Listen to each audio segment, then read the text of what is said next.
ဒီစကားရဲ့နေကုံကိုလူ99ရာခိုင်နှုန်းမှန်မှန်လို့မရကြပါဘူး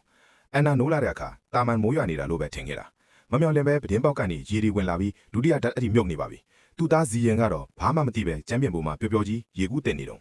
ဓာတ်လေကရက်သွားပြီးမို့အားလုံးခေါင်မိုးပေါ်တက်ဖို့ကြေညာချက်ထွက်လာတယ်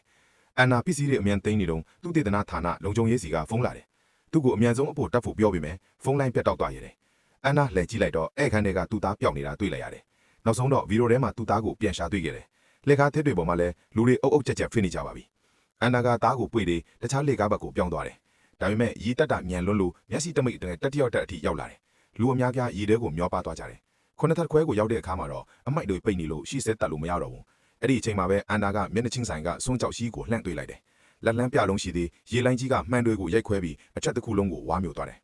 အန်နာကနောက်ကျနေတဲ့ရေထဲမှာသူ့သားကိုအသေးအတန်ရှာညီခဲ့တယ်အခန်းတစ်ခန်းထဲမှာရှာတွေ့ခဲ့ပြီးမြဲတကားကရေဖီအားကြောင့်ပွင့်မရချနေတယ်အသက်လူနေရတဲ့အချိန်မှာစွန်းကြောက်ရှိကတကားကိုရိုက်ခွဲပြီးသူတို့သားမိကိုကဲထုတ်ဖေးခဲ့တယ်ပြီးတော့စွန်းကြောက်ရှိကအန်နာနဲ့စီရင်အသက်ရှင်နေကြောင်းအဖွဲ့အစည်းကိုသတင်းပို့လိုက်တယ်။ဩကာရဲကတောင်ဝင်ရိုးစွန်ကိုတိုက်မိလို့ဂျပန်ကဝတ်လောက်ပျောက်ကွယ်သွားပြီလို့သူပြောပြတယ်။ဒီအထက်30တိုက်ကြီးလဲကြကြခံမှာမဟုတ်ဘူး။ကုမ္ပဏီကသူတို့ကိုလာကြိုဖို့ရဟရင်လွတ်ထားတယ်။တကယ်တော့အန်နာကလူသားအသက်စီမံကိန်းရဲ့အရေးကြီးဆုံးကျွမ်းကျင်သူချစ်နေလို့ပါ။ဒါပေမဲ့ခေါင်မိုးပေါင်ကအိမ်နီးချင်းတွေကနေရာလွတ်ဖို့အစွမ်းကုန်စူးစမ်းကြလိမ့်မယ်လို့စွန်းကြောက်ရှိကသတိပေးတယ်။ဖုန်းချပြီးတာနဲ့အိမ်ထဲမှာတဘာဝတန်းငွေယိုဆင့်ပြီးပောက်ကွဲမှုကြီးဖက်သွားတယ်။အန်နာဟာလေဖီအားကြောင့်လွင့်ထွက်သွားပြီးအေးဆက်တဲ့ပင်လေရေထဲကျသွားတယ်။ရေထဲကျသွားပြီးနောက်ဓာတ်လေကားထဲမှာမိန်းကလေးငယ်ရဲ့အော်တန်းကိုကြားလိုက်ရတယ်။သူသွားကေချင်းပြီးမဲ့ရေကဓာတ်လေကားတစ်ခုလုံးကိုမြုပ်သွားလိမ့်ခဲ့ပြီ။အန်နာဟာအပေါ်ကိုဆက်ပြီးရင်စွန်းကြောက်ရှိတော့နဲ့ပြန်ဆောင်ခဲ့တယ်။ဒါပေမဲ့ဇီရင်ကရုတ်တရက်အသက်ရောက်သွားထားလာပြီးဆေးကလည်းပြောင်းနေတယ်။အန်နာကအဖိုးကြီးတယောက်ရဲ့အိမ်ထဲကိုဝင်ပြီးဆေးဖော်တိုက်ခဲ့တယ်။တကယ်တော့ဇီရင်ကသူ့သားအရင်မဟုတ်ပဲကုမ္ပဏီရဲ့စမ်းသက်ခံတက်ရှိတစ်ခုသာဖြစ်တယ်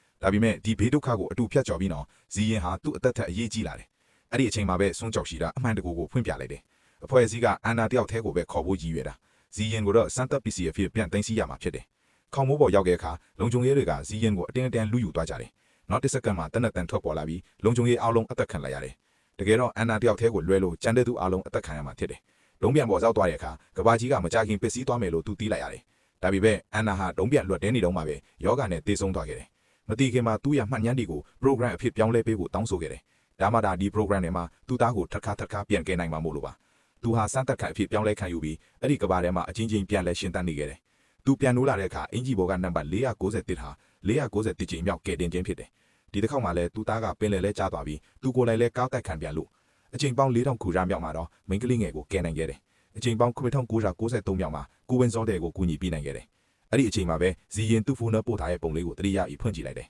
။အဲ့ဒါကသူတို့ပထမဆုံးခွဲခွာရတဲ့ခေါင်မိုးဘော်ကပုံလေးဖြစ်နေတယ်။ဇီရင်ဟာမှတ်ညမ်းတွေပြောင်းမသွားပဲအမြဲတမ်းတတိပေးနေတာပါ။အချိန်ပေါင်း1340ခုမြောက်မှာတော့စွန်းကြောက်ရှိကိုသူရှင်းနိုင်ခဲ့တယ်။အချိန်ပေါင်းတောင်းတဲ့ချေစူးစမ်းပြီးနောက်ခေါင်မိုးဘော်ကတစ်သားထဲမှာဇီရင်ကိုရှာတွေ့ခဲ့တယ်။ဒါပေမဲ့ရှေ့မှာရေလိုင်းကြီးရှိနေပြီးဘေးမှာလည်းလူစားတွေရှိနေတယ်။အန်နာဟာဇီရင်ကိုရေထဲထုံးပြပြီးသူကိုယ်တိုင်ကလူစားတွေကိုခုခံတားဆီးခဲ့တယ်။မိခင်မြတ်တာကအရာရာကိုအနိုင်ယူပြီးနီးပညာအခက်အခဲတွေကိုပါကြော်ဖြတ်နိုင်ခဲ့ပါပြီ။